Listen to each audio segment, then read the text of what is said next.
لوگ یہ کہہ رہے ہیں کہ یہ بابیں تو شاہی نہیں ہیں، بابوں کو کچھ سمجھ نہیں رہے ہیں، ہمیں بتائیں کہ اگر یہ ہم بابوں کو چھوڑتے ہیں تو پھر کیا ہم بالکل صحیح دین پہ چلنے والے ہیں؟ اگر بابوں کی مانتے ہیں تو کیا پھر ہم بابوں کے ماننے والے ہیں کہ نبی اسلام کے ماننے والے ہیں؟ دیکھیے، فَاسْأَلُوا أَهْلَ الذِّكْرِ إِن كُنتُمْ لَا تَعْلَمُونَ قرآن پاک میں ایک بار نہیں آیا، زیادہ بار آیا ہے۔ اللہ تبارک و تعالیٰ نے کیا کہا؟ فَاسْأَلُوا، پوچھو، اہل ذکر سے، صحیح، اگر تم نہیں جانتے۔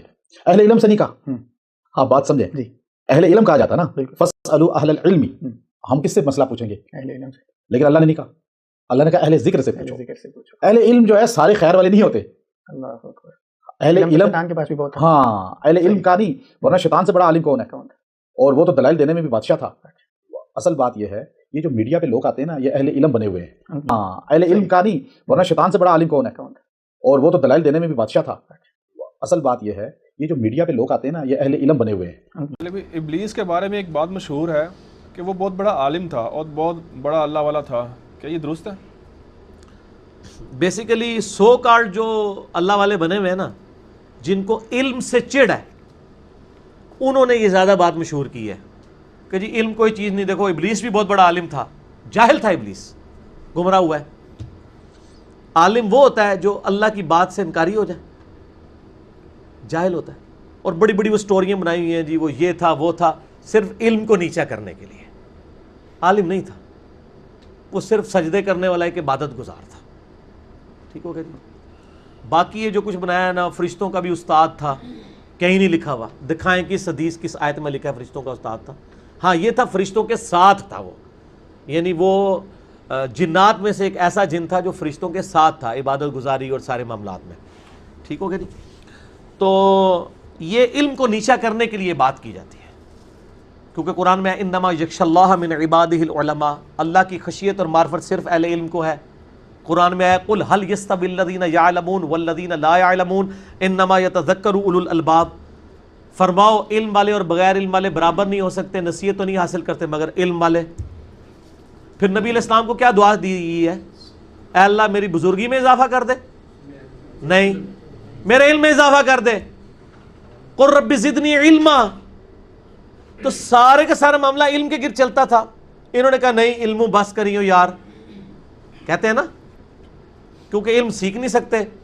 تو علم ابلیس جاہل ہے، اس کے اوپر بڑا پیارا مضمون پیر نصیر الدین نصیر صاحب نے لکھا ہے کہ یہ کس طریقے سے ایک ڈھکوسلا انہوں نے کیا ہے۔ اچھا پھر وہ کہتے ہیں جی ابلیس بڑا پکا مواحد تھا۔ استغفر اللہ، پکا مواحد وہ ہوتا ہے جو اللہ کی بات ماننے سے انکار کرتے۔ کہتے ہیں نہیں جی وہ کہتا تھا میں اللہ کو سجدہ کروں گا اور کسی کو نہیں کروں گا۔ اچھا یہ یعنی اس کا مطلب ہے وہ اللہ سے زیادہ سمجھتا تھا کہ میں نے کس کو سجدہ کرنا ہے کس کو نہیں۔ وہ کہاں سے مواحد ہوا؟ مواحد ہونے کے لیے صرف کیا ایک پہلو ہے کہ آپ نے اللہ کا ایک سجدے والا حکم ماننا ہے اور باقی نہیں ماننا ہے؟ ہاں یہ پاکستان میں یہی ہے کہ آپ نماز میں اللہ کو سجدہ کریں، باہر نکل کے قبر کو بھی سجدہ کریں تو آپ مواحد ہی رہیں گے پھر بھی۔ لیکن اللہ کے ہاں تو مواحد نہیں رہتے نا، اللہ کے ہاں تو وہ مواحد ہوگا، یعنی پاکستان کے شناختی کارڈ والا مسلمان نا۔ مسلم شریف میں حدیث ہے 246، بندے کے کفر اور اسلام کے درمیان نماز فرق ہے، لیکن پاکستان کے شناختی کارڈ میں آپ مسلمان ہیں نماز چھوڑ کے بھی۔ تو یہ شناختی کارڈ والا مواحد تھا، وہ پکا مواحد کوئی نہیں تھا۔ پھر کہتا ہوں جی نبی کی تعظیم انہیں نہیں کی تھی، نبی کی تعظیم کا مسئلہ نہیں تھا میرے بھائی، اللہ کے حکم عدولی کا مسئلہ تھا۔ نبی کی تعظیم تو ایک ثانوی حیثیت تھی، اصل میں اس نے اللہ تعالیٰ کا حکم نہیں مانا تھا۔ اگر آپ سمجھتے ہیں تعظیم کا یہی تقاضا ہے تو ہم کیوں نہیں نبی علیہ السلام کو سجدہ کرتے؟ منع ہے۔ اب تعظیم کا تقاضا سجدہ رہا ہی نہیں ہے غیر اللہ کے لیے، وہ اور ہے دروشی پڑھیں گے آپ۔ تو یہ خود بخود انہوں نے ڈاکٹرائنز بنائی ہوتی ہیں علم کو نیچا کرنے کے لیے۔ وہ جاہل تھا، اگر پہلے کو تھوڑا بہت علم تھا وہ جہالت میں ڈوب گیا جب اس نے اللہ کا حکم ماننے سے انکار کر دیا۔ ٹھیک ہو گیا؟ تو وہ علم کہہ دیتے ہیں، اور جو علماء ہیں نا چونکہ ان کو ایک گالی پڑتی ہے نا، وہ کہتے ہیں نہیں وہ بڑے ہی انہیں متھے کسائے سن جی، چپے چپے تو انہیں سجدے کیتے ہیں، کیونکہ مولوی تو فرض بھی بیچارے مشکل سے ہی پڑھتے ہیں نا، علماء تو عبادت کو وہ نیچا کرنا چاہتے ہیں، وہ کہتے ہیں دیکھو یار نماز آتے متھے تے بڑے انہیں بھی کسائے سن۔ تو یہ دو پارٹی ہیں آپ کو پتہ ہے نا، علماء اور صوفیاء یا عبادت گزار، یہ دو لدا لدا ہیں، یہ دونوں پیرلل میں چلتے ہیں۔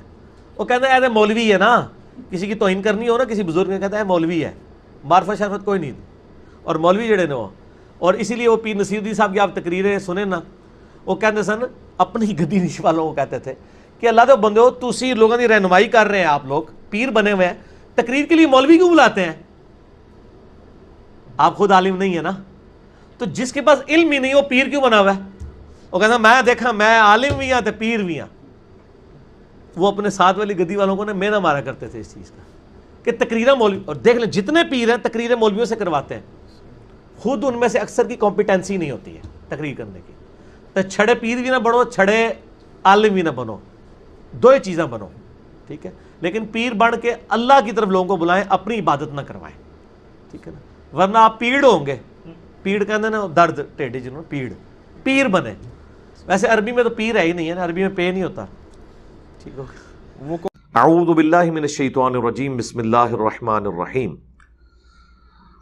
وَلَقَدْ خَلَقْنَاكُمْ, اور بے شک ہم نے تمہیں پیدا کیا. ثُمَّ صَوَّرْنَاكُمْ, اور پھر تمہیں ہم نے تمہارا تسویہ کیا, خاص شکل و صورت ہم نے تمہیں دی. یہ اب اسپیسیفکلی ذکر ہو رہا ہے حضرت آدم علیہ السلام کا, کیونکہ ہم بھی ان کی اولاد ہیں. تو جب آدم علیہ السلام کا ذکر ہوتا ہے گویا پوری انسانیت کو بتایا جا رہا ہے کہ تمہیں ہم نے پیدا کیا, کیونکہ تمہارے باپ کو ہم نے پیدا کیا. سورۃ النساء میں اللہ تعالیٰ نے فرمایا نا, یا ایھا الناس اتقوا ربکم الذی خلقکم من نفس واحدہ وخلق منها زوجہا, اس رب کا تقوی اختیار کرو جس نے تمہیں ایک جان سے پیدا کیا, پھر اسی جان سے اس کا جوڑا بنایا, اور پھر ان دونوں سے کثیر تعداد میں مرد و عورت اس زمین کے اوپر پھیلا دی ہے. ثم قلنا للملائکۃ اسجدوا لآدم, پھر ہم نے اس کے بعد حکم دیا فرشتوں کو کہ آدم کے لیے سجدہ کرو. یہ سجدہ عبادت کا سجدہ نہیں تھا, عبادت کا سجدہ ہمیشہ اللہ کے ساتھ خاص رہا ہے. تعظیم کا سجدہ اگلی امتوں میں غیر اللہ کے لیے بھی ہو جاتا تھا, چاہے وہ ماتھا رکھنا ہو اس کے سامنے, خواہ وہ ٹو باؤ ڈاؤن ہو, یعنی اس کے سامنے یوں سر جھکانا. لیکن اس امت میں اس چیز کی اجازت نہیں ہے. جس طرح ختم نبوت کی برکت سے اب قیامت تک کوئی آسمانی خبر نہیں آئے گی, کشف, الہام یا اس قسم کے جتنے دعوے ہیں یہ سب کے سب باطل ہیں, سوائے ایک چیز کے, وہ خواب ہیں جو بخاری مسلم میں آیا کہ میری وفات کے بعد اب غیب کی خبروں میں صرف مبشرات باقی ہیں. پوچھا گیا وہ کیا ہیں, فرمایا خواب, اور وہ بھی بخاری مسلم میں آیا, وہ 3 قسم کے ہیں, اللہ کی طرف سے, شیطان کی طرف سے اور نفس کی طرف سے. یعنی مستقبل کی خبر آ سکتی ہے. اگر وہ آخرت سے متعلق ہے تو وہ تو قیامت والے دن ہی جا کے پتہ چلے گا, دنیا میں تو کوئی کنفرم نہیں کر سکتا ہے. اور اگر دنیا سے متعلق ہے تو جب تک وہ واقعہ ہو نہیں جاتا اس وقت تک آپ کنفرم نہیں کر سکتے, کیونکہ پیغمبر دنیا میں موجود نہیں ہے نا. علم غیب مخلوق تک پہنچانے کا ذریعہ صرف پیغمبر ہوتے ہیں. اللہ تعالیٰ نے واضح فرمایا سورہ آل عمران میں, وَمَا كَانَ اللَّهُ لِيُطْلِعَكُمْ عَلَى الْغَيْبِ, یہ اللہ کی شان ہی نہیں کہ تمہیں غیب پر اطلاع دے. وَلَٰكِنَّ اللَّهَ يَجْتَبِي مِن رُّسُلِهِ مَن يَشَاءُ, بلکہ اللہ چن لیتا ہے اپنے رسولوں میں سے جسے چاہتا ہے. تمہارا کام ہے اللہ اور اس کے رسولوں پر ایمان لے کر آؤ. تو اب قیامت تک کوئی ایسا معاملہ ہونے والا نہیں ہے. اس لیے اللہ تعالیٰ نے توحید کو آخری درجے میں کامل کیا کہ جس طرح اگلی امتوں کے اندر کشف اور الہام ہو جایا کرتا تھا, حضرت عیسیٰ علیہ السلام کی ماں کو ہوا, حضرت موسیٰ علیہ السلام کی ماں کو ہوا, اس امت میں کشف بھی بین کر دیا تاکہ کوئی ختم نبوت کے اوپر ڈاکہ مار ہی نہ سکے.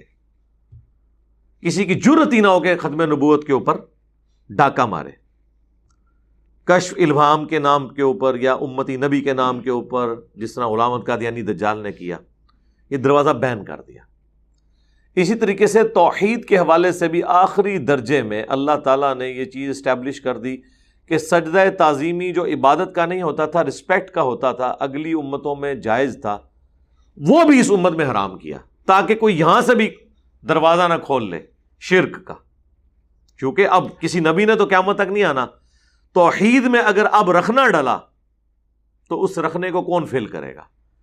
اس لیے اللہ تعالیٰ نے اپنے محبوب صلی اللہ علیہ وآلہ وسلم کی مبارک زبان سے اس چیز کو اسٹیبلش کر دیا کہ نہ تو کوئی کشف الہام ہوگا تاکہ ختم نبوت آخری درجے میں ہو جائے، اور نہ ہی سجدہ تعظیمی ہوگا تاکہ توحید کے حوالے سے بھی ایک چیز اسٹیبلش ہو جائے کہ یہ صرف خدا کا حق ہے، ایاک نعبد و ایاک نستعین، عبادت کی ہر شکل صرف اللہ کے ساتھ خاص ہے۔ حضرت یوسف علیہ السلام کو ان کے بھائیوں نے سجدہ کیا، فرشتوں نے آدم علیہ السلام کو سجدہ کیا، یہ سجدے تعظیمی تھے، عبادت کے نہیں تھے، جو اس امت میں بین ہے۔ اور اس کو سپورٹیو وہ آیت بھی ہے سورہ حامیم السجدہ، سورہ فصلت کی، کہ نہ سجدہ کرو چاند کو نہ سورج کو، بلکہ سجدہ کرو اسے جس نے ان کو پیدا کیا۔ اور تفسیر تو پھر سنن ابی داؤد میں، سنن ابن ماجہ میں آئی ہے کہ اگر میں سجدہ جائز سمجھتا تو بیویوں سے کہتا کہ اپنے خاوندوں کو سجدہ کریں، عبادت کا سجدہ نہیں، رسپیکٹ کا، اس حق کے سبب جو اللہ نے ان کو دیا۔ اور پوری تفصیل تو آئی ہے سنن ابن ماجہ کے اندر، ابو داؤد کے اندر، کہ ایک صحابی نبی علیہ السلام کو سجدہ کر رہے ہیں، نبی علیہ السلام نے کہا سر اٹھا، یہ کیا کر رہا ہے؟ انہوں نے کہا یا رسول اللہ، میں ہیرا نامی شہر میں گیا تھا، وہاں لوگ اپنے سردار کو سجدہ کرتے ہیں، آپ تو اللہ کے رسول ہیں، ہم آپ کو سجدہ کیوں نہ کریں؟ آپ نے فرمایا جب میں مر جاؤں گا اور تم میری قبر سے گزرو گے تو کیا میری قبر پہ بھی سجدہ کرو گے؟ ان کا نہیں یا رسول اللہ۔ تو فرمایا پھر مجھے کیوں سجدہ کر رہے ہو؟ اگر میں سجدہ جائز سمجھتا تو بیویوں سے کہتا کہ خاوندوں کو سجدہ کریں اس حق کے سبب جو اللہ تعالیٰ نے ان کو دیا ہے۔ تو اللہ تعالیٰ فرما رہے ہیں ہم نے فرشتوں کو حکم دیا کہ سجدہ کرو، فسجدوا الا ابلیس، تو سب کے سب سجدے میں گر پڑے سوائے ابلیس کے۔ ابلیس کا مطلب ہے وہ شخص جو جیلس ہوتا ہے، حسد کرنے والا۔ لم یکم من الساجدین، وہ سجدہ گزاروں میں شامل نہیں ہوا۔ اس آیت سے یہ شائبہ ہوتا ہے کہ شاید ابلیس بھی ایک فرشتہ تھا اور اس نے نافرمانی کی، کیونکہ یہاں حکم کس کو ہوا؟ فرشتوں کو، اور ساتھ آیا کہ سب کے سب گر پڑے سوائے ابلیس کے۔ گویا کہ ابلیس وہ واحد فرشتہ تھا جس نے سجدہ نہیں کیا۔ اس سے یہ گمان ہوتا ہے، لیکن یہ ایسا نہیں ہے۔ قرآن حکیم میں ایک آیت ایسی ہے، قصہ آدم اور ابلیس کے 7 دفعہ مختلف صورتوں میں ذکر میں وہ آیت نہیں آئی سوائے ایک جگہ کہ وہ ہے سورہ الکہف، آیت نمبر 50۔ کان من الجن ففسق عن امر ربی، وہ جنوں میں سے تھا اس لیے اس نے اپنے رب کی نافرمانی کی۔ کیونکہ قرآن حکیم میں کئی جگہ آیا، سورہ التحریم میں آیا کہ فرشتے اللہ کی حکم کی خلاف ورزی نہیں کرتے، اور سورۃ النساء میں آیا کہ اگر قرآن اللہ کے سوا کسی اور ہستی کی طرف سے ہوتا تو تم اس میں اختلاف کثیر پاتے۔ اب یہ تو اختلاف کثیر ہی بن گیا نا، کہ قرآن حکیم میں جا بجا یہ چیز آئے کہ فرشتے نافرمانی کر ہی نہیں سکتے، اور پھر 6 جگہ پہ آ جائے کہ فرشتے نے سجدہ نہیں کیا ابلیس نے۔ اگر وہ 7واں مقام نہ ہوتا سورۃ الکہف والا آیت نمبر 50، تو ہمیں یہ نہ پتہ چلتا کہ یہ شیطان نے سجدہ کیوں نہیں کیا۔ اس لیے نہیں کیا کہ وہ جن تھا، اس لیے اس نے نافرمانی کی۔ 2 ہی مخلوقات ہیں جنہیں اختیار دیا گیا، جن اور انسان۔ فرشتوں کے پاس بھی عقل ہے لیکن اختیار نہیں ہے، وہ صرف نیکی کے کام کرتے ہیں۔ لیکن ایک ایشو پھر بھی اپنی جگہ رہے گا کہ اللہ تعالیٰ نے جب فرشتوں کو حکم دیا تو 7 جن کا تو ذکر ہی نہیں تھا، تو اس پہ سجدہ کرنا کیوں واجب تھا؟ یہ اکثر ملحدین کی طرف سے بھی اعتراض کیا جاتا ہے۔ اسی کے اوپر میرے پچھلے دنوں ایک ویڈیو بھی، مجلس 144 جو آخری مجلس ہوئی ہماری، اس کے بعد پبلک سیشن شروع ہو گئے تھے، تو اس میں نے اس کو تفصیل کے ساتھ ریکارڈ کروایا تھا کہ اس کی ریزن کیا ہے کہ دنیا میں بھی تغلیب کا قاعدہ چلتا ہے، عربی زبان میں تو ہے، قرآن میں اکثر صیغے جو ہیں وہ مردوں سے خطاب کے ہیں، لیکن اس میں عورتیں بھی شامل ہیں۔ عربی زبان میں چونکہ ڈومیننٹ مرد کا صیغہ استعمال ہوتا ہے، عورتیں اس میں شامل ہوتی ہیں۔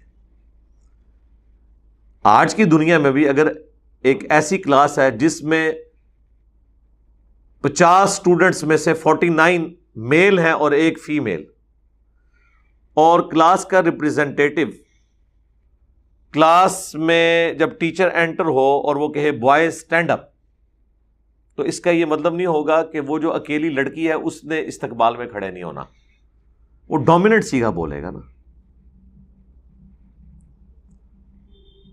تو اس تغلیب کے قاعدے کے تحت فرشتوں میں اس وقت جن بھی شامل تھا، جس کا نام عزازیل آیا ہے اسرائیلی روایتوں کے اندر۔ عزازیل اللہ کا بندہ، بندہ تو اللہ کا تھا لیکن نافرمانی کی، اور وہ نافرمانی کی اس نے جیلس ہو کے انسان سے حسد کیا، اسی لیے اس کا نام ہی ابلیس پڑ گیا۔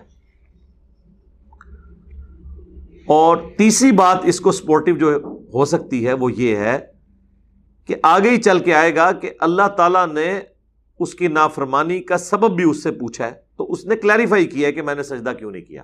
اس نے آگے سے یہ نہیں کہا کہ یا اللہ مجھے تو حکم ہی نہیں تھا، یہ تو حکم صرف فرشتوں کا تھا اور میں تو فرشتہ نہیں ہوں۔ ویسے مولوی ہونا اسی قسم کی چیزیں نکال لیں بیچ میں سے، ٹھیک، اور مولویوں تواڈے نال تے شیطان بہتر نکلیا اس مسئلے اوور آل نہیں، پھر نہ کہنا فتویٰ لاتا ہے اس مسئلے میں کہ اس نے کوئی جھوٹا ایکسکیوز نہیں دیا، ورنہ وہ کہہ سکتا تھا کہ اللہ تو نے تو فرشتوں کو حکم دیا ہے، میں تو بیچ میں شامل ہی نہیں ہوں۔ اسے بھی یہ بات پتا تھی کہ یہ جنرل حکم ہو رہا ہے، تو میں فرشتوں کے ساتھ ہونے کی وجہ سے اگرچہ میں جن ہوں لیکن میں اس کیٹیگری میں فال کرتا ہوں۔ قال ما منعك الا تسجد اذ امرتك، اللہ نے فرمایا تجھے کس چیز نے منع کیا کہ تو سجدہ نہ کرے جبکہ میں نے تجھے حکم دیا تھا۔ تو اب اس کے بعد تو ہونا چاہیے تھا کہ وہ کہتا کہ یا اللہ مجھے تو حکم ہی نہیں تھا۔ یا وہ صوفیاء کہتے ہیں کہ جی دیکھیں جی جو یہ بڑی توحید کی باتیں کرتے ہیں نا، تو شیطان تو ان سے بڑا موحد تھا، اس نے بھی کہا تھا کہ میں نے نبی کو سجدہ نہیں کرنا، تجھے سجدہ کرنا ہے۔ تو سرکار یہ بھی کوئی نہیں قرآن میں لکھا ہوا، انہیں نبی دی تعظیم نہیں کی تھی جی، انہیں نبی کی تعظیم سیکنڈری چیز ہے، اس نے اللہ کا حکم نہیں مانا۔ آپ پیغمبروں کو اللہ کی شناخت کا ذریعہ بنانے کی بجائے اللہ کو پیغمبروں کا محتاج کرنا چاہتے ہیں۔ کیا اللہ اپنے پیغمبروں کا محتاج ہے؟ اللہ تو کسی کا بھی محتاج نہیں۔ میں آپ کو ایک سمپل سی بات کروں، ہمارے ایمان کا تو لیول ہی کوئی نہیں۔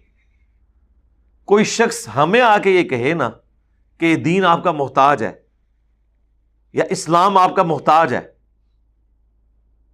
یا اللہ اپنی دعوت پہنچانے میں آپ کا محتاج ہے، تو ہمارے ہاتھ پاؤں بھول جائیں گے کہ یہ کیا کفر بک رہے ہو، توبہ کرو۔ حالانکہ بک رہا وہ ہوگا، ڈر ہمیں لگ جائے گا کہ چونکہ ہمیں تختہ مشق بنایا جا رہا ہے۔ سرکار اگر ہمارے ایمان کا کمزور ترین لیول ہے انبیاء کے مقابلے پہ، اگر ہمارا یہ حال ہے کہ ہم ڈرتے ہیں اس بات سے کہ کوئی شخص ہمارے بارے میں یہ کلیم نہ کرے، تو جو امام الموحدین ہیں انبیاء کرام علیہ السلام، ان کے بارے میں آپ سوچ بھی سکتے ہیں کہ انہیں کبھی یہ وہم بھی آئے کہ ہم توحید کے اس حوالے سے کسٹوڈین ہے کہ اللہ ہمارا محتاج ہے کہ ہم نے لوگوں تک اسلام کا پیغام پہنچانا ہے۔ جب ہم نہیں سوچ رہے تو وہ پیغمبر کیسے سوچ سکتے ہیں؟ ان کا تو ایمان بہت اعلیٰ درجے کا ہے، انہیں تو اللہ کی شناخت بھی ہم سے زیادہ ہے۔ تو یہ ساری صوفیاء نے اس قسم کی باتیں اور بیسیکلی انبیاء کی بھی تعظیم کرانا ان کا مقصد نہیں ہوتا، وہ پھر اگے ٹرتے ہیں، وہ کہتے ہیں کہ انبیاء کرام کی تعظیم ضروری ہے، اس کے بعد وہ کہتے ہیں ہماری تعظیم کریں کیونکہ صحابہ کے لیے وہ پیر و مرشد تھے، تمہارے لیے ہم پیر و مرشد ہیں۔ اصل جو کڑنا یہ ہوتا ہے، انہوں نے آپ کو تو کہتے رہتے ہیں جی فنا فی شیخ، پھر فنا فی رسول، پھر فنا فی اللہ، تو پوری زندگی فنا فی شیخ ہی رہتے ہیں، اللہ تے وہ رسول تک پہنچ دینی۔ وہ کہتے ہیں جی پیچھے تے اللہ ہی ہے نا جی، اللہ نے پیچھے کر دیتا۔ جب ہم کہتے ہیں رسول اللہ کی اتباع کرو، وہ کہتے ہیں نہیں یہ بھی تو رسول کا راستہ ہی بتا رہے ہیں، پیچھے تے رسول ہی ہے نا، اللہ بھی پیچھے، رسول بھی پیچھے، تے بابے تواڈے اگے، ٹھیک ہے۔ تو پھر اگر ہم پیار محبت سے یہ عرض کریں کہ مرنے سے پہلے اے مسلمان کر لے اس پہ غور، کتابوں کا خدا اور ہے، بابوں کا خدا اور، تو کسی کو ناراض نہیں ہونا چاہیے۔ آپ نے خود بابے کھڑے کر دیے نا اللہ اور اس کے رسول کے مقابلے پر، عز وجل و صلی اللہ علیہ وآلہ وسلم۔ تجھے کس چیز نے منع کیا جب میں نے تجھے حکم دیا تھا کہ تو سجدہ کر؟ اب اس نے نہ تو یہ بہانہ کیا کہ مجھے حکم نہیں تھا، نہ اس نے یہ بہانہ کیا کہ میں نے جو ہے وہ صرف تجھے ہی سجدہ کرنا ہے اور کسی کو نہیں کرنا، میں پکا موحد ہوں، میں وہابی ہوں. وہ کہتے ہیں وہابی سی، شیطان بھی وہابی سی. ہاں. قال انا خیر من، وہ کہنے لگا میں اس سے بہتر ہوں. یعنی وہ اس کا اندر کا جو خناس تھا، اندر کی غلاظت باہر آ گئی کہ وہ حسد کر گیا کہ آدم علیہ السلام سے میں بہتر ہوں. اور ریزن اس نے کیا بتائی؟ خلقتنی من نار و خلقتہ من طین، تو نے مجھے آگ سے پیدا کیا اور اسے پیدا کیا مٹی سے. اچھا یہ جو الفاظ ہے نا، یہ نہ سمجھیے گا کہ یہ کوئی ادھر اللہ ہے اور ادھر شیطان ہے اور یہ آپس میں گفتگو کر رہے ہیں، اللہ بول رہا ہے جس طرح میں آپ سے بول رہا ہوں. نہیں، لیس کمثلہ شیء. یہ گفتگو کس سٹائل میں ہوئی، اس میں الفاظ تھے نہیں تھے، آواز تھی نہیں تھی، یہ کوئی تفصیلات نہیں ہے. یا یہ اس کے ساتھ دل میں گفتگو ہوئی، یہ کوئی تفصیلات نہیں آئی. تو اس نے کہا کہ تو نے مجھے آگ سے پیدا کیا اور اسے مٹی سے. اس کا مطلب ہے کہ وہ خدا کو اپنا خالق مان رہا ہے. دیکھیں کتنی بڑی بدبختی ہے، خدا کو اپنا پروردگار مان رہا ہے، اپنا پیدا کرنے والا مان رہا ہے، خدا کے پیرلل میں اپنے آپ کو طاقت نہیں مان رہا، طاقت اللہ کی مان رہا ہے. اور مسلمان کیا کہتا ہے؟ عبد القادر جیلانی نے اسرائیل کو بھی روح کھولی. اوے تسی جو کچھ بابیاں دے بارے کلیم کر رہے ہو نا، ہم بابوں کو تو برا نہیں کہتے، انہوں نے تو یہ نہیں کہا ہوگا، لیکن اگر کسی بابے نے یہ بات بھی کی ہے نا تو وہ تو شیطان سے بھی بدتر ہے. ایسے بابوں سے تو شیطان بہتر ہے. اگر کسی نے ایسی بات کی ہے کہ شیطان بھی اللہ کو اپنا رب مان رہا ہے اور آگے جب مہلت مانگے گا نا قیامت تک زندہ رہنے کی، وہ بھی اللہ سے مانگے گا. نوٹ کرنے والی بات ہے. اور تہاڈا بابا شیطان تو بھی ود گیا ہے، وہ کہنا میں اسرائیل کو روح، یعنی اللہ نے اسرائیل کو بھیجا روح نکالنے کے لیے، اور کہتے ہیں کہ جناب انہوں نے واپس کھولی. سرکار کسی بابے کو یہ گمان ہے نا کہ وہ روح واپس لا سکتا ہے، وہ سٹامپ پیپر پہ صرف مجھے لکھ دے کہ اگر انجینئر صاحب مجھے شہید کریں تو ذمہ داری میرے اوپر ہے، انہوں میں پبلکلی کیمرے دے سامنے شہید کرنا، اپنی روح واپس ڈال کے دسے، پھر میں انہوں مننا گا. ٹائم قیامت تک ہے بابے تیرے ہستے. اور یہ سارے مانیں گے نہیں، اپنے آپ کو کوئی نہیں زندہ کر سکتا، کہانیاں بنائی ہیں. ہاں پیغمبر کو معجزہ مل سکتا ہے جس طرح حضرت عیسیٰ علیہ السلام کو ملا، کیونکہ اللہ نے پیغمبروں کو منوانا ہوتا ہے. پیغمبروں کے بعد کسی کو منوانا نہیں ہوتا، وہ سارے کے سارے صرف دعوت دینے والے ہوتے ہیں. تو اس نے کہا کہ تو نے مجھے آگ سے پیدا کیا اور اس سے مٹی سے. یعنی وہ یہ کہنا چاہ رہا تھا کہ آگ مٹی سے بہتر ہے. کسی حد تک یہ بات درست بھی ہو سکتی ہے، لیکن مکمل طور پہ یہ بات درست نہیں ہے. اس کی وجہ یہ ہے کہ اگرچہ آگ میں کئی ایسی کوالٹیز ہیں جو مٹی کے اندر موجود نہیں ہیں، لیکن مٹی میں کئی ایسی کوالٹیز ہیں جو آگ میں نہیں ہیں. سب سے بڑی کوالٹی جو انسانیت اور پورے کے پورے جاندار کا نظام پلانٹ ارتھ پہ مٹی کی وجہ سے چل رہا ہے. مٹی میں آپ ایک بے قدر بیج بوتے ہیں، وہ 6 ارب گنا بڑا درخت بن جاتا ہے. ایک دانہ گندم کا بوتے ہیں، اس سے کتنے سٹے نکلتے ہیں، ہر سٹے کے اندر کتنے دانے ہوتے ہیں. آگ میں کبھی دانہ پھینکیں اور اس میں سے کوئی چیز اگا کے بتائیں. باقی یہ چیز ہے کہ آگ جو ہے وہ بعض اوقات مٹی کی بھی ضرورت ہے، اینٹ پکانے کے لیے ہمیں آگ کی ضرورت پڑتی ہے. مٹی جو چیزیں تیار کرتی ہے گندم کی شکل میں، اس گندم کو روٹی تک پہنچنے کے لیے آگ کی محتاجی ہے. یہ نہیں ہو سکتا کہ آپ آٹا جو ہے وہ مٹی میں پھینکیں اور وہ روٹی بن کے تیار ہو جائے. نہیں، اس آٹے میں آپ پانی ڈالیں گے، گوندیں گے، پھر اس کی روٹی پکائیں گے کس کے اوپر؟ آگ کے اوپر. تو ہر چیز کو اللہ نے خوبیاں بھی دی ہیں اور کمزوریاں بھی دی ہیں، ورنہ تو مختلف چیزوں کی ضرورت ہی نہ پڑتی. ہر شے میں اللہ تعالیٰ نے کوئی نہ کوئی خوبی رکھی، لیکن اوورآل اللہ تعالیٰ نے انسان کو اشرف المخلوقات بنایا. لقد خلقنا الانسان فی احسن تقویم. اور اس کا ثبوت نہ صرف یہ آیت ہے بلکہ یہ بھی کہ اللہ تعالیٰ نے اپنی سب سے محبوب ترین ہستی اس کائنات میں، اس کے لیے جس جنس کو چوز کیا، جس اسپیشی کو چوز کیا، وہ انسان ہے. کون؟ امام اعظم محمد رسول اللہ صلی اللہ علیہ وآلہ وسلم۔ اگر اللہ تعالیٰ کو انسان سے بڑھ کر کوئی مخلوق پسند ہوتی یا اللہ کے نزدیک وہ عزت اور اکرام والی ہوتی تو یقیناً نبی صلی اللہ علیہ وآلہ وسلم اس مخلوق میں، اس سپیشی میں پیدا ہوتے۔ لیکن تمام سپیشیز میں سے اللہ کی سب سے احسن ترین مخلوق، بشرطے کہ وہ اللہ کی مان لے، وہ انسان ہی ہے۔ فرشتے سے بہتر ہے انسان بننا، مگر اس میں لگتی ہے محنت زیادہ، یہ بات ہے۔ اور میں اس پہ اکثر کہتا ہوں کہ اگر حضرت جبرائیل علیہ السلام بھی مجھ سے کہیں کہ تم اپنا ایمان مجھے دو اور میرا ایمان لے لو، تو میں ان کے ساتھ اپنا ایمان ایکسچینج نہ کروں، اگرچہ جبرائیل کا مرتبہ ہم سے زیادہ ہے۔ یاد رکھیے گا، انسان صرف ان فرشتوں سے افضل ہیں جو پیغمبر نہیں ہیں۔ جو فرشتوں میں پیغمبر ہے نا، کوئی انسان ان کے برابر نہیں ہو سکتا، یہ ذہن میں رکھیے گا۔ وہ بڑے بڑے 4 پیغمبر کون سے ہیں؟ جبرائیل، میکائیل، اسرافیل اور ملک الموت، جسے ہم اسرائیل بھی کہتے ہیں۔ یہ 4 فرشتوں کے پیغمبر ہیں۔ پلانٹ ارتھ پہ سوائے پیغمبروں کے کوئی شخص بھی، چاہے وہ کتنا ہی بڑا ولی ہو، صحابی ہو، سیدنا ابوبکر سے لے کے آخری انسان تک یا اگلی امتوں میں بھی، وہ فرشتوں کے پیغمبروں سے افضل نہیں ہو سکتا۔ اس کے باوجود کہ حضرت جبرائیل کا مرتبہ ہم سے زیادہ ہے، میں کبھی اپنا ایمان ان سے ایکسچینج نہ کروں، کیونکہ جبرائیل نے خدا کو مانا ہے تو خدا کی مرضی سے، اگر ہم نے خدا کو مانا ہے تو اپنی مرضی سے، کیونکہ اللہ نے مجھے اختیار دیا ہے۔ یہ وہ چیز ہے جو انسان کو فرشتوں سے ممتاز کرتی ہے۔ فرشتے تو آپ کی خدمت میں لگے ہوئے ہیں سرکار۔ اللہ تعالیٰ نے بارش کے اوپر، ہواؤں پہ، پہاڑوں پہ فرشتے مقرر کیے ہوئے ہیں، کس کے لیے؟ انسان کی خدمت کے لیے۔ انسان کے لیے ساری مخلوقات اللہ تعالیٰ نے بنائی ہے، پوری کائنات انسان کے لیے بنائی ہے، اور انسان کو اللہ نے اپنے لیے بنایا ہے۔ وما خلقت الجن والانس الا لیعبدون۔ تو یہ جو انسان کے پاس اختیار ہے نا کہ اپنی مرضی سے اپنے رب کو چوز کرتا ہے، یہ وہ اختیار ہے جو فرشتوں کے پاس نہیں ہے۔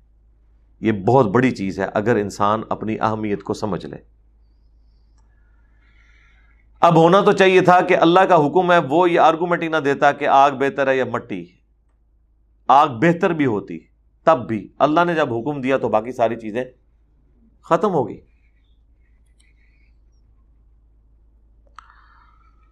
قال فاہبط منہا، تو اللہ نے فرمایا اتر جا یہاں سے، یعنی جو قرب کا مقام اللہ نے اس کو دیا ہوا تھا، واللہ عالم وہ کیسا مقام تھا، نکل جا۔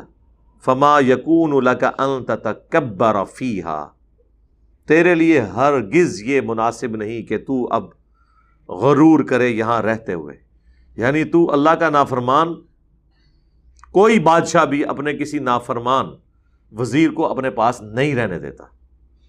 تجھے یہ شائع ہی نہیں ہے کہ اب تو تکبر کے ساتھ اللہ کے حضور وہ قرب حاصل کر سکے۔ اللہ اکبر۔ انک من الصاغرین، بے شک تو ذلیلوں میں شامل ہو گیا۔ کیوں ذلیلوں میں شامل ہوا ہے جی؟ اللہ کی نافرمانی کر کے۔ مجھے بتائیں، اگر کوئی اللہ کی نافرمانی کرے تو اللہ اسے کہتا ہے تو فارغ آج کے بعد۔ آپ مولویوں کو فارغ کیوں نہیں کرتے ہیں جب یہ قرآن و سنت کے خلاف آپ کو باتیں بتاتے ہیں؟ ان کا منصب بھی کھینچے نا، انہیں ممبروں سے نیچے کیوں نہیں اتارتے؟ اللہ نے تو اتار کے پرے پھینکا اسے کہ تو نے میری نافرمانی کی، آج کے بعد تجھے شائع ہی نہیں ہے کہ تو اس جگہ پہ رہے۔ اور الٹا جب ممبروں سے آپ کو علماء یہ واز کر رہے ہوں کہ قرآن و حدیث ڈائریکٹ نہ پڑھنا، گمراہ ہو جاؤ گے، یہ غدار اللہ اور اس کے نبی کے عز و جل و صلی اللہ علیہ وآلہ وسلم، ان کو ممبروں سے اتار کے الگ کیوں نہیں کرتے؟ سوال تو ہے نا جی، سوال تو کوئی بھی دماغ میں آ سکتا ہے نا۔ اس کا مطلب ہے کہ پھر علماء کو اگر ہم ممبروں سے نہیں اتار رہے تو یہ اب وہ رسپیکٹ اویل نہ کریں جو انہوں نے قرآن و سنت کی بنیاد پہ اویل کی تھی۔ یعنی علماء کی عزت لوگ کیوں کرتے ہیں کہ جی یہ قرآن و سنت کے ماننے والے ہمیں قرآن و سنت سکھاتے ہیں، اگر یہ قرآن و سنت کے دشمن ہو جائیں تو ان کا وہ عزت والا لباس اور منصب غائب نہیں ہو جاتا؟ شیطان نے جب انکار کیا تو اللہ نے کہا تجھے اب یہ شائع نہیں ہے کہ اب ادھر تو کون سی کس اکڑ میں ہے جب تو نے میرا حکم ہی نہیں ماننا۔ اب دیکھیں شیطانیت اس چیز کا نام ہے. اتنی بڑی دھمکی کے بعد تو فوراً کہنا چاہیے تھا یا اللہ غلطی ہوگی معاف کر دے. ایک سٹیٹ آف مائنڈ میں وکھرے جہاں میں چلا گیا تھا, مجھے اب ہوش آ گئی ہے, میری پوسٹ جا رہی ہے, خدا کے لیے تیرا ہی واسطہ پیش کرتا ہوں, تیری عزت کا واسطہ کہ مجھے معاف کر دے. لیکن یہ گیئر الٹا لگ چکا ہے یہاں پہ. اب وہ آ گیا ضد کے اندر. قال انظرنی الی یوم یبعثون, وہ کہنے لگا اے اللہ اگر ایسا ہی ہے نا تو پھر مجھے اب قیامت کے دن تک مہلت دے دے. ہم تو ڈوبے ہیں صنم, ان سب کو لے کے ڈوبیں گے ساتھ. یعنی حضرت آدم علیہ السلام اور اس کی اولاد کے ساتھ میں دشمنی نبھاؤں گا, مجھے ایک دفعہ مہلت دے دے. قال انک من المنظرین, اللہ نے فرمایا ٹھیک ہے گرانٹیڈ, تمہیں بھی مہلت ہم نے دے دی. قال فبما اغویتنی, وہ کہنے لگا اے اللہ جس طرح تو نے مجھے اغوا کر دیا, مجھے گمراہ کر دیا. اچھا اللہ نے تو کوئی گمراہ نہیں کیا یار, وہ اپنی مرضی سے ہوا ہے. اللہ نے تو اسے پوچھا ہے کہ بھائی, حالانکہ اللہ تو پابند بھی نہیں تھا پوچھنے کا کہ تو نے سجدہ کیوں نہیں کیا, ڈائریکٹ ہی حکم سنا دیتا. پورا کیس چلا ہے, اس کے بعد اللہ نے فیصلہ سنایا. بیسیکلی وہ یہ کہنا چاہ رہا تھا کہ نہ تو مجھے اس آزمائش میں ڈالتا, ہاں کہ آدم علیہ السلام کو تو نے پیدا کر کے مجھے آزمائش میں ڈالا نا کہ میں اسے سجدہ کروں. اگر یہ تو نے نہ کیا ہوتا تو نہ میں مردود ہوتا. ٹھیک ہے, اسی لیے بعض لوگوں کو ہم کہتے ہیں نا آئے آپ کو بخاری مسلم سے نماز کا طریقہ دکھاتے ہیں, وہ کہتے ہیں نہیں دیکھ لیا تو پھر سنت کے مطابق رفع الیدین سے نماز پڑھنی پڑے گی. پھر اس لیے آپ سنتے ہیں نا زیادہ علم بھی نہیں حاصل کریدا, پکڑ ہو جاتی ہے, پھر عمل کرنا پہ جاتا ہے. اور دوسری طرف کہتے ہیں جی علم دین حاصل کرنا ہر مسلمان مرد و عورت پہ فرض ہے. کوئی ایک گل کرو, ایک ٹکٹ اتنے مزے. تو کہنے لگا جس طرح تو نے مجھے گمراہ کیا نا, لَأَقْعُدَنَّ لَهُمْ صِرَاطَكَ الْمُسْتَقِيمَ, میں ضرور بیٹھ جاؤں گا ان کو گمراہ کرنے کے لیے تیرے سیدھے راستے کے اوپر.